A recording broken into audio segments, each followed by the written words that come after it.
sun's out and shades are in. Get your home summer ready with custom window treatments from Blinds.com. Get a high-end look without the high-end price with the most popular outdoor shades, and transform your backyard into the perfect weekend oasis with the light filtering shades that help block UV rays without obstructing your view. Plus, right now, Blinds.com is offering up to 35% off everything, making it a breeze to upgrade any room in your home, indoors or out. With over 25 million blinds sold and 35,000 5-star reviews, there's a reason why Blinds.com is the #1 online retailer of custom window treatments in the world. Whether you do it yourself or have them handle the install from start to finish, Blinds.com makes ordering custom window treatments online easy, with free shipping and a 100% guaranteed perfect fit. Sunshine and barbecues are in the forecast. Upgrade your backyard and window treatments with Blinds.com today and enjoy your new view all summer long. Go to the link in our show notes to shop up to 35% off site-wide. That's the link in our show notes for up to 35% off site-wide. Rules and restrictions may apply.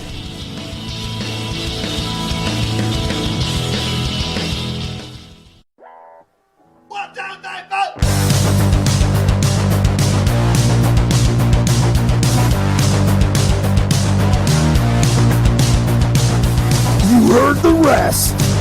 Now here's the best. Stay Tuned Sports Podcast. And hello there, all you Stay Tuners. Welcome back to another episode of Stay Tuned Sports. It's your good friend Jimbo here, back. And guess what, guys? Football tonight. If you're listening on Thursday, the day that the show airs, we're almost into the regular season. We only got about 4 or 5 more weeks. You know, it just seems just like yesterday, Tom Brady was winning the Super Bowl for the Buccaneers. But, yeah, I'm starting to get excited about football. Gonna talk a little Carson Wentz. You know, kind of giving it to the Eagles is my conspiracy theory. I'll be talking about that and possible replacements for the Colts to help cover while Carson is out. But before we get into the show, head over to staytunesports.net. That way you can follow all of our social media accounts. It's on the right-hand side there, our Twitter, our Facebook. I gotta update some of them, like, you know, Google Music or whatever it used to be. I have that on there. I gotta update that. But definitely follow us there because, you know, especially the Facebook page for Friday nights when we have the Stay Tuned Sports Podcast Truck Series over on YouTube, which is presented by 3Y TV. They do an awesome job with the commentating and everything. And as well as the racers too. They put a hell of a show on every week. And also head over to www.buymeacoffee.com/stsports in case you want to help support the show. You can buy me a coffee, or I think I have it set up for a beer. Especially with football season coming up, I'll be having a lot of beers, watching the Philadelphia Eagles, because I don't know how the season's going to go. I think next week I'm going to start my too early to predict games for the season. But yeah, so jumping right into this show. Last Friday, the Stay Tuned Sports Truck Series was at Kansas, and pretty good show, pretty good race. Andrew Himmelman won the pole, took the butt kicker challenge, and ended up winning the race. So he ended up winning the butt kicker challenge. I believe that is only the second time this year that a racer was able to complete the challenge, which is if you win the pole, you have the option to either take the challenge or not. If you do take the challenge, you start in the back of the field no matter how many cars are back there, and you have to work yourself all the way up to the front to win it. And like I said, Andrew Himmelman was able to complete the butt kicker challenge, and pretty dominant performance once again. Just to show you how dominant it was, as far as the butt kicker challenge, he got up to the front. He got up to the first spot within the first 25 laps. I mean, that's impressive. I don't care if there's 15, 20 cars or 40 or 50 cars. I mean, 25 laps, going 150, 160 miles an hour and trying to not get wrecked or trying to avoid wrecks, that's pretty impressive. There was a couple weird wrecks though, and the one that just screamed netcode. We talk about netcode every week with iRacing. Was Doug Neal. Had a really nasty wreck, who is also in the chase. I believe after this race, the chase gets dropped down to the top 7 racers.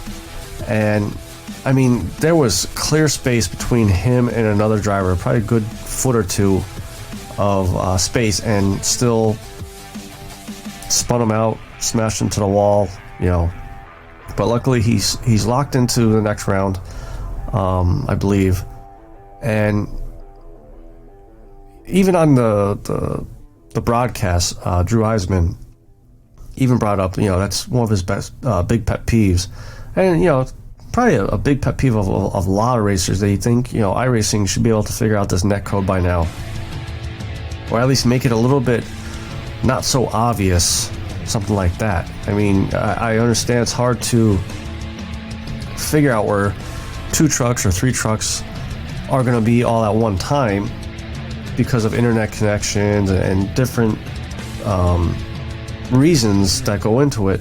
But you think, by this point, iRacing's starting to get bigger, especially with NASCAR running some iRacing races last year during the pandemic. You think they would be able to figure this all out by now. But like I said, luckily though, he's moving on to the next round.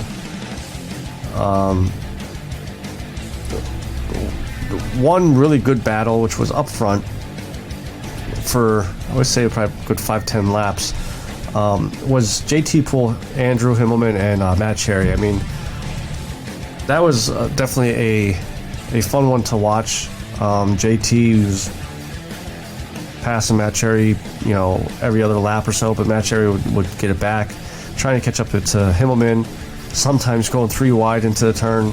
Like, there was a couple times I thought for sure all 3 were going to be taken out because they were racing so close to each other. I know I've talked about Chris Darling past couple weeks. Hopefully he could break the bad luck that he's been having, but unfortunately this past week, not so well. Not sure what happened on the one lap he was involved with. It just looked like, I don't know if his wheel disconnected or something, but he just went straight into the wall. By the time he realized he was heading there, he tried to look like readjust himself, but by that point it was too late and just spun and had a lot of damage to his truck, which eventually made him go a couple laps down. I believe he still finished like 17th though, and was able to move on to the next round. There wasn't many cautions during the race. I think maybe 3 or 4, but they were early on in the race. So there was a lot of green flag laps going on. And I know some people like myself. When I first started to get to iRacing, I used to just get into it to watch for the wrecks, because the wrecks, they're pretty cool. I mean, I won't lie. I mean, being a simulator, trucks getting flown up in the air, or I believe it was the first race. I mean, the one race car truck driver just shot up to the moon and never came back down. Like, just weird, cool looking wrecks like that, and that's what kind of got me into it. But then also start to learn a little bit, and to the point that I'm seriously considering about getting into it. Getting into iRacing. Just got to get the man cave done first. I'm working on that. I know you guys probably been hearing me talk about that for a year or two now, but it's coming. It's getting there. As far as the STS truck, James Lorello, he came in 4th place. He's locked in, obviously, to the next round. I believe he's in 2nd, though. With Andrew winning this one, Andrew jumped him. and knocked him out of the first spot. This upcoming weekend, this Friday, they're at the Milwaukee Mile over on YouTube, 9:30 Eastern Time on 3Y TV. And normally I pick my 3 racers to watch. Really, I'm only going to pick 2 this week because in a way it feels like this is going to come down to Andrew and James Lorello in the end. You know, I'm not writing off the other guys. I'm not trying to disrespect them or anything, but Andrew's been on fire for the past 5-6 weeks or whatever, and so has James. James has seemed like to pick up. He picked up the pace compared to the beginning of the year, and these guys are definitely battling out for the championship. And so both those guys, I think, are going to put a hell of a race on this weekend. Also, before we go to our next segment, though, for any drivers out there looking to join a league, make sure you contact the NSRA League's Facebook page, as well as if you have a business or a podcast and you would like to sponsor races or some type of award or something like that. Make sure you head over to the NSRA Facebook page, send them a message, and they can give you the information or answer any of your questions that you may have. Earlier in the week, Carson Wentz has gotten hurt. Surprise, surprise. I believe it was like Monday or Tuesday it happened. They said that he was rolling out to do a pass and he felt a twing in his foot. The reports started to come out that he could either opt for rest and see how it goes, or get surgery and be out multiple weeks. Now, before I get into the trade replacements, I know I'm being, probably a typical Eagles fan saying Wentz is trying to screw us, this and that, but just found it really weird that he comes out and says he's going to rest it, see how it goes, and then go from there and decide what he wants to do. And then the next day he says, nope, doing surgery. I mean, it's not going to get better in one day. Jesus, dude. But as far as the surgery, he's going to be out 5 to 12 weeks. Now, as far as the Eagles, when they traded Wentz to Indy, they got a second-round conditional draft pick, which the condition was if Wentz played 75% of the offense snaps in the regular season, that second rounder would turn into a first rounder. Or if he played 70% of the snaps and the Colts made the playoffs, they would also turn into a first round draft pick. Now, obviously, if he is out more towards the 12-week side, and obviously he's not going to hit that 70% mark. I mean, there's 18 games this year, or 18 weeks this year. I believe 17 games. The only way Philly's going to be able to have a chance at this first-round draft pick is if he comes back week 5, maybe even week 6. But even by that point, it's going to be hard to get that first-round draft pick. But still, I mean, hey, a second-round pick, you still find some good players in the second round. You look at the Eagles' history in the second round. LaShawn McCoy, Deshaun Jackson. You had some good picks in the second round that turned out better than the first-round draft picks. But so obviously, soon as he got hurt, the speculation started. Are the Colts going to trade for somebody? They got a bunch of young quarterbacks that, let's be honest, probably are not going to win many games if they are filling in for Carson. So it got me thinking, thinking about what quarterbacks can the Colts go after in a trade. Free agent wise, there's really not much out there. You got RG3, but he's thinking about getting into the broadcast booth. Blake Bortles, which I don't think would be a bad pickup. He's not going to win you 12 straight games till Wentz comes back, but I don't think he's also going to lose 12 straight games. all he would have to do is just manage the game. And Frank Reich showed that he's a very good offensive-minded coach.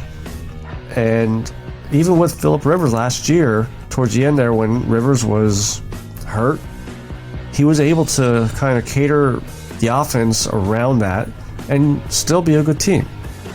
So I think he would also be able to do the same with Bortles if they went that route instead of the trade route. And then I also did see yesterday rumors coming out that Phillip Rivers would be open to a mid-season comeback if needed to the Colts. Now, obviously, I don't think the Colts would be open to a mid-season, but if they were able to lure him out even 2 weeks into the season, maybe the Colts go with these young guys, see what they could do. Maybe they get lucky. Maybe they find their Tom Brady. I'm not saying they're going to, but maybe they could run off 6-7 wins. Or get blown out the first 2 weeks and then give Phillip Rivers a call and say, you know what, bud? We'll give you X amount of dollars, double your pay from last week. Can you just come back and hold the fort down till Carson comes back and then be a backup for the rest of the year? I wouldn't rule that out either. He's not going through a training camp, so he's been resting. Any injuries that he had last year probably are healed.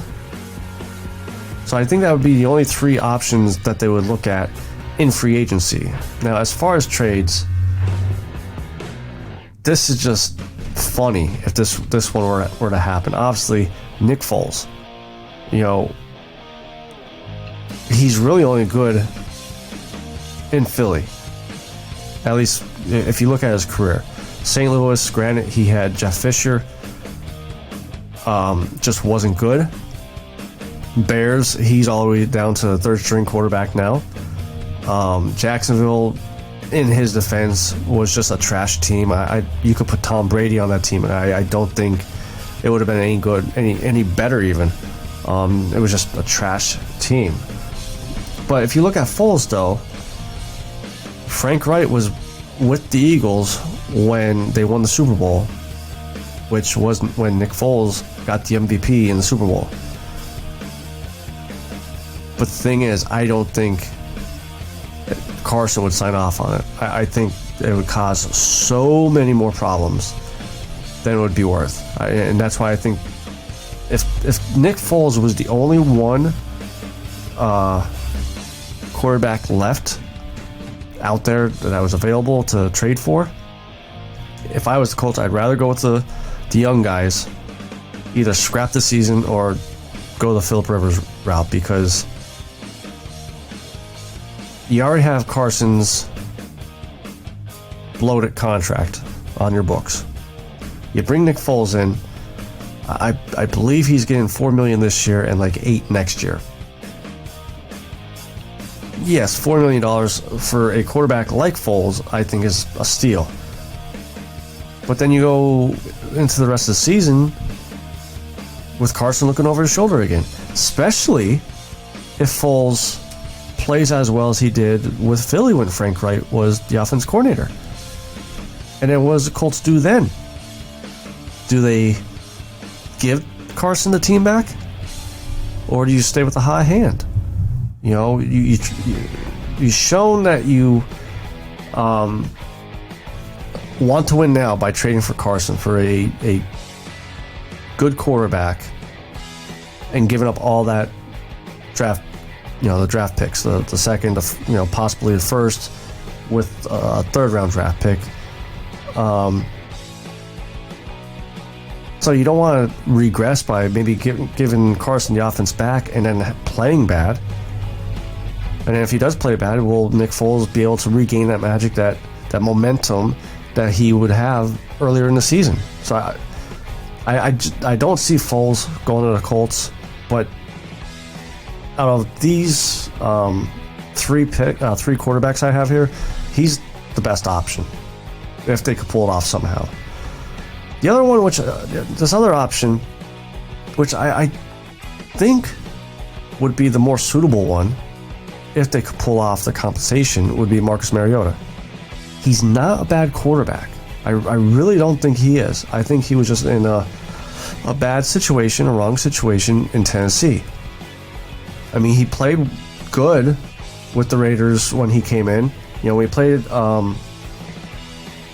against the Rams, he had a couple touchdowns, over 200 yards passing. And again, Frank Reich has shown he knows what he's doing. So he'd be able to cater the offense around Mariota.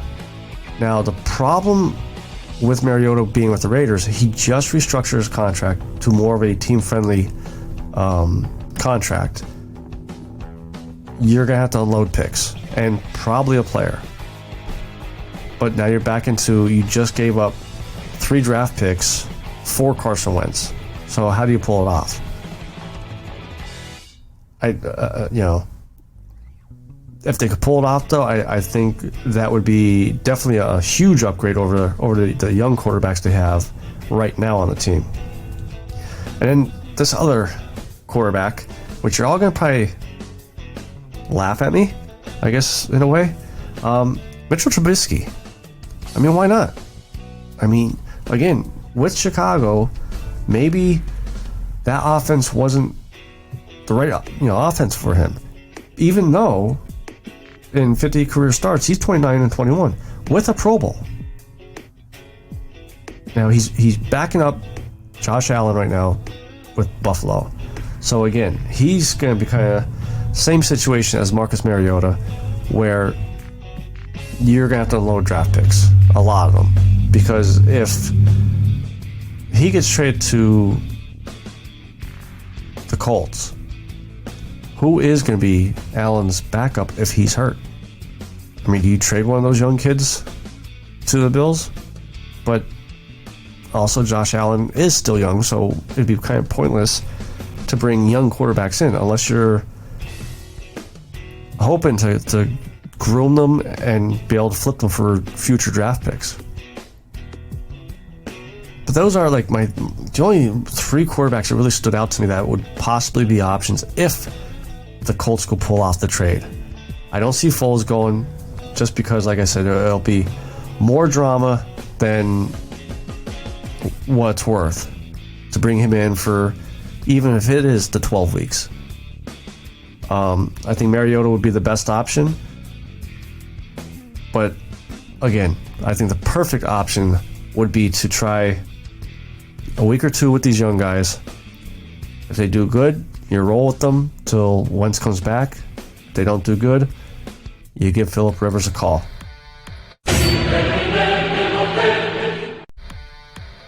This next segment is our Combat Corner segment, which is sponsored by BetAngles.